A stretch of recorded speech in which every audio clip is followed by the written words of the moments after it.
എല്ലാവർക്കും നമസ്കാരം. മൂകാംബിക അമ്മയുടെ ദർശനം ലഭിക്കുക എന്നത് പരമപുണ്യവും മഹാഭാഗ്യവുമാണ്. അമ്മയെ കാണണമെങ്കിൽ അമ്മ വിളിക്കണം എന്നൊരു ചൊല്ലുമുണ്ടല്ലോ. ഒരുപാട് ഭക്തരുടെ ആഗ്രഹമാണ് അമ്മയെ കാണുക എന്നത്. പക്ഷേ ചില കാരണത്താൽ അതിന് കഴിയാറില്ല. അത് ചിലപ്പോൾ സമയമാകാഞ്ഞിട്ടാകും, അല്ലെങ്കിൽ നമ്മുടെ ജീവിതത്തിൽ ഉണ്ടാകുന്ന ഒരുപാട് ബുദ്ധിമുട്ടുകൾ കാരണമാകും. എന്നിരുന്നാലും അമ്മയെ കാണുക എന്നുള്ള സ്വപ്നം കാണാൻ കഴിയാതിരുന്ന വളരെ വിഷമകരമാണല്ലേ. പക്ഷേ ആരും വിഷമിക്കണ്ട കേട്ടോ. അമ്മയുടെ ഉപാസനയാണ് അതിനുള്ള പോംവഴി. അപ്പോൾ അമ്മയെ ഉപാസിക്കണമെങ്കിൽ ഒത്തിരി മന്ത്രങ്ങളുണ്ട്.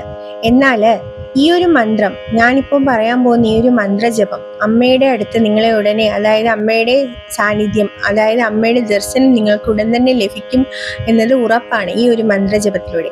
പക്ഷേ ഈ ഒരു മന്ത്രം ജപിക്കുമ്പോൾ അമ്മയുടെ വളരെ ശക്തിയുള്ള ഒരു മന്ത്രമാണ്, അത്ഭുത മന്ത്രമാണ്. ഈ ഒരു മന്ത്രം ജപിക്കുമ്പോൾ ഒരു കാരണവശാലും അശുദ്ധിയോടെ ജപിക്കരുത്. അതായത് ദേഹശുദ്ധിയും മനഃശുദ്ധിയും നിർബന്ധമാണ്. സന്ധ്യാനേരത്ത് അമ്മയുടെ മുഖം മനസ്സിൽ സങ്കല്പിച്ച് ജപിക്കേണ്ട ഒരു മന്ത്രമാണ് കേട്ടോ ഇത്.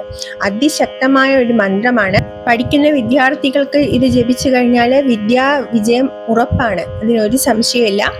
അമ്മയെ ദർശിക്കണമെന്നും അമ്മയുടെ അടുത്ത് പോയി ദർശനം നടത്തണമെന്നും ആഗ്രഹിക്കുന്നവർ ഉറപ്പായും ജപിക്കേണ്ട ഒരു മന്ത്രമാണ്.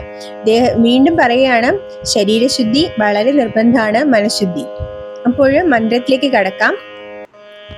ഓം ഐം ഗൗരി ഐം പരമേശ്വരി ഐം സ്വാഹ.